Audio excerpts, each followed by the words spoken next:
दिल्ली में मेरे अत्यंत प्राचीन मित्रों में से एक श्री अरविंद गौड़ जी, आसिफ अली हैदर खान जी जो इस साल के संगीत नाटक अकादमी पुरस्कार विजेता है,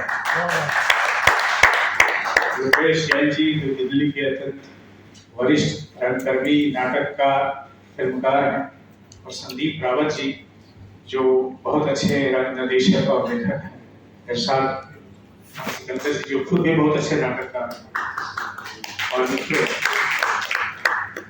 मुझे ज़्यादा कुछ नहीं बोलना है। ये कार्यक्रम तो दरअसल हमारे प्रकाशक श्री हरिश्चंद्र शर्मा जी से ने आयोजित किया है, पर मेरे अनुरोध पर कि ये जो तीनों नाटक आए हैं उनके में एक मेरा ग्रेटिट्यूड है, एक कृतज्ञता है श्री उदय शंकर अवस्थी जी के प्रति, रेखा अवस्थी जी के प्रति, मुरली बाबू के प्रति, और इन तीनों मित्र जो हमारे यहाँ हैं उनको, और चूंकि श्रीलाल शुक्ल हमारे हिंदी जगत के अत्यंत प्रसिद्ध और एक मानक उपन्यासकार हैं, उनके प्रति मैं श्रीलाल जी की रचनाओं का पहले भी बहुत बड़ा फैन रहा हूँ, और जब इन नाटकों का रूपांतरण करने का, उपन्यास करने का मुझे मौका दिया गया इसको की तरफ से, तो शुरू में तो अच्छा लगा, लेकिन बाद में बड़ी कठिनाइयां भी आई, क्योंकि उपन्यास को नाटक के रूपांतरित करने में कई तरह की चुनौतियां आई और इस कारण बड़ी हो जाती हैं कि 1 घंटे में ही वो आपको नाटक करना था। मतलब चूंकि जो कार्यक्रम का पूरा ढांचा होता है उसमें 1 घंटे का ही था कि इसमें ही करना है। तो मैं जब करने लगा, पहला नाटक श्री अरविंद गौड़ ने किया था जो राग विराग, तो उससे मैंने देखा कि 2 चीजें हैं, मिली जुली चीजें। अब पहली बार मैंने गैर आलोचनात्मक नहीं बल्कि नाटकीय अर्थ में दोनों तीनों उपन्यासों को देखा, तो उसमें 2 चीजें मिली हुई राग विराग। एक तो उसमें जाति का मसला है और दूसरा उसमें मसला है स्वास्थ्य का, पब्लिक हेल्थ का। और अक्सर ये कह दिया जाता है कि हमारे नाटक या हमारी कविताएं, हमारे उपन्यास राजनीतिक होने चाहिए, और राजनीति क्या है ये बहुत कम लोग अपने अपने तरीके से परिभाषित करते हैं।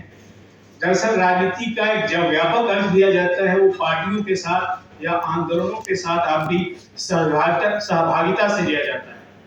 लेकिन जैसे शिक्षा का मसला है और स्वास्थ्य का मसला है, शिक्षा का मसला तो अब बहुत कुछ आ चुका है भारत के राजनीतिकों और आम जनता के बीच में, लेकिन स्वास्थ्य का मसला अभी तक पूरी तरह से आया नहीं। और कोरोना के बाद अब लग रहा है कि स्वास्थ्य के बारे में भी हम सबको कुछ सोचना चाहिए, जैसा पब्लिक हेल्थ है, जन स्वास्थ्य है, सार्वजनिक स्वास्थ्य है, उसके बारे में। तो मुझे लगा पहला इसकी जो कहानी जो जन स्वास्थ्य के बारे में हमें सचेत करती है, जिस आवाज को सुना था प्रेमचंद ने, वो उनका जो प्रसिद्ध कहानी है, नाम भूल रहा अभी उसका, जो उनकी सबसे मशहूर कहानी है, नहीं गोदाम नहीं, मंत्र तो नहीं,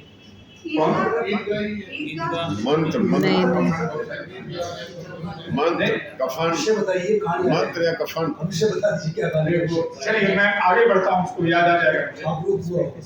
दूसरा जो उपन्यास मैला आंचल, मैला आंचल तो पूरी तरह से स्वास्थ्य को लेकर के केंद्रित है। और तीसरा मुझे लगा कि ये है राग विराग, जो जाति और स्वास्थ्य, और श्रीलाल जी उसमें आगे बढ़ते हैं और ये कहते हैं कि स्वास्थ्य की जो शिक्षा है, मेडिकल एजुकेशन है, उसमें कितने तरह की डिस्पैरिटी है और उसमें केंद्रीयता किसकी नहीं। फिर जब मैं करने लगा ये राग दरबारी, तो राग दरबारी तो एक महाकाव्य है, उसको 1 घंटा में कैसे समेटा जाए, बड़ी मुश्किल थी, चुनौती थी। तो मैंने देखा कि राग दरबारी में 2 चीजें, एक तो उसमें सटायर है, व्यंग है, और दूसरा इसमें ट्रेजेडी है। मैंने ट्रेजेडी वाले हिस्से को छोड़ दिया क्योंकि 1 घंटे में समेटना मुश्किल था उस स्थिति को, यानी जो ट्रेजेडी होती है लंगड़ के साथ जो होती है, अंत में वो मरा हुआ सा पाया जाता है, तो उसको छोड़ना पड़ा मुझे। हो सकता है कि फिर कभी कोई मैं इसका नाटक रूपांतरण करूं तो वो लंगड़ की ट्रेजेडी भी सामने आए।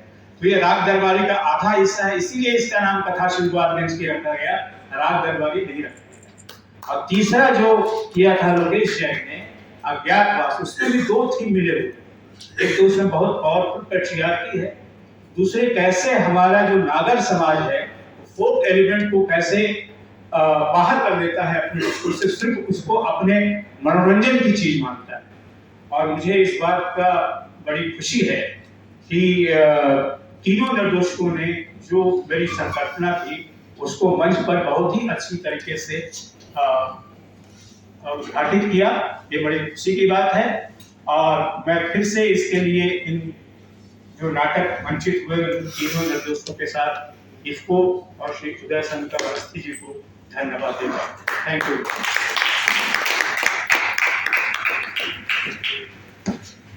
बहुत बहुत धन्यवाद रविंद्र त्रिपाठी जी। और इस कार्यक्रम की विशेषता इसलिए भी बढ़ जाती है कि यहाँ जो हमारे आदरणीय आज के जितने भी नाट्य निर्देशक हैं, इन सभी निर्देशकों ने रविंद्र त्रिपाठी जी के इन नाटकों को निर्देशित किया है। यहाँ पर वक्ता के तौर पर हमारे चारों निर्देशक जो यहाँ मौजूद हैं, तो उनमें से मैं सबसे पहले गुजारिश कर रहा हूँ युवा नाट्य निर्देशक श्री संदीप रावत जी से कि वो आए और अपनी बात रखें।